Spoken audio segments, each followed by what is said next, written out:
ಈ ಬಗ್ಗೆ ಸರ್ಕಾರ ಏನು ಕ್ರಮ ತಗೋಬೇಕು ಅಂತ ನೀವು ಅಪೇಕ್ಷೆ ಪಡ್ತೀರಾ? ಸರ್ಕಾರ ರೋಡ್ ಆಗಿರೋದನ್ನ ಮೊದಲು ನಿಲ್ಲಿಸಬೇಕಾಗಿದೆ, ಮಾಡಿ ಇರೋದನ್ನ ದೊಡ್ಡದು ಮಾಡಬೇಕೆ ಅಷ್ಟೇ ಹೊರತು ಇರೋದನ್ನ ಚಿಕ್ಕದು ಮಾಡಬಾರ್ದು. ಇದರಿಂದ ಜನಗಳಿಗೆ, ಜನಸಾಮಾನ್ಯರಿಗೆ ತೊಂದರೆ ಆಗುತ್ತೆ. ಅದನ್ನು ಅವ್ರು ನೋಡಬೇಕು.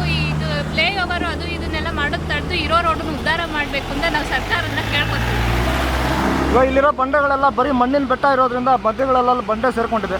ಈ ನಿಟ್ಟಿನಲ್ಲಿ ಸರ್ಕಾರ ಏನು ಕ್ರಮ ತಗೋಬೇಕು ಅಂತೀರಾ ನೀವು? ಮಣ್ಣನ್ನೆಲ್ಲ ತೆಗೆದು ಸಿಮೆಂಟನ್ನು ಹಾಕಿ, ಮಣ್ಣಿನ ಬಂಡೆ ತೆಗೆದುಬಿಟ್ಟು ಕಲ್ಲಿನ ಬಂಡೆ ಮಾಡಬೇಕು. ಮಣ್ಣಿನ ಬಂಡೆ ತೆಗೆದು ಕಲ್ಲಿನ ಬಂಡೆಗಳನ್ನ ಮಾಡಿ ಅದನ್ನು ಬೀಳದೇ ಇರೋ ಹಾಗೆ ಸೆಕ್ಯೂರಿಟಿ ಕೊಡಬೇಕಾಗಿ ಪೊಲೀಸ್ನ ತುಂಬ ಚೆನ್ನಾಗಿ ಹಾಕಬೇಕು. ಇಲ್ಲಿ ಬಂಡೆಗಳು ಬೀಳೋದನ್ನು ತಡಿಬೇಕಾಗಿದೆ.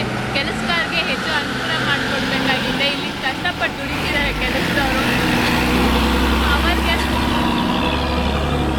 ಅವ್ರಿಗೆಲ್ಲ ಒಳ್ಳೆ ದುಡ್ಡು ಕಾಸು ಕೊಟ್ಟು ಅವ್ರ ಕೆಲಸದಲ್ಲಿ ಇಂಪ್ರೂವ್ ಆಗೋಂಗೆ ಮಾಡಬೇಕಾಗಿ. ಇವಾಗ ಪೊಲೀಸ್ ಒಬ್ಬ ಆರಕ್ಷಕ ಒಬ್ಬನೇ ಒಬ್ಬ ಇದ್ದಾನೆ.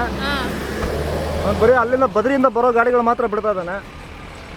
ನೀವು ಹೋಗೋರು ಬದರಿಗೆ ಹೋಗೋರು ಇಂಪಾರ್ಟೆಂಟಾ, ಬದರಿಯಿಂದ ಬರೋರು ಇಂಪಾರ್ಟೆಂಟಾ? ನೀವೇನು ಹೇಳ್ತೀರಾ? ಎರಡೂ ಇಂಪಾರ್ಟೆಂಟೇ, ಬಟ್ ದೇವ್ರ ದರ್ಶನಕ್ಕೆ ಅನುಕೂಲ ಮಾಡಿಕೊಡ್ಬೇಕು. ಬರೋರು ಯಾವತ್ತಿದ್ದು ಮನೆಗೆ ಹೋಗಿ ಸೇರ್ಕೋತಾರೆ. ಹೋಗೋರಿಗೆ ತೊಂದರೆ ಆಗುತ್ತೆ. ಏಕೆಂದರೆ ರಾತ್ರಿ ಹೊತ್ತು ಹೋಗ್ಬೇಕಾದ್ರೆ ಅಲ್ಲಿ ಇದು ಬೆಟ್ಟ ಬಿತ್ತು ಅದು ಬಿಟ್ಟು ಕ್ಲೀನ್ ಮಾಡೋದು ತೊಂದರೆ ಆಗುತ್ತೆ. ಅದಕ್ಕೋಸ್ಕರ ಹೋಗೋರಿಗೆ ಅನುಕೂಲ ಮಾಡಿಕೊಡ್ಬೇಕು. ಬರೋರ್ಗೆ ಏನು ತೊಂದರೆ ಆಗಲ್ಲ. ಏನಕ್ಕೆ ಮುಂದೆ ಏನು ಪ್ರಾಬ್ಲಮ್ ಇಲ್ಲ ಅವ್ರಿಗೆ. ಅದರಿಂದ ಹೋಗೋರಿಗೆ ಮೊದಲು ಪ್ರಿಫರೆನ್ಸ್ ಕೊಡಬೇಕಾಗಿ ಕೇಳ್ಕೊಬೇಕು.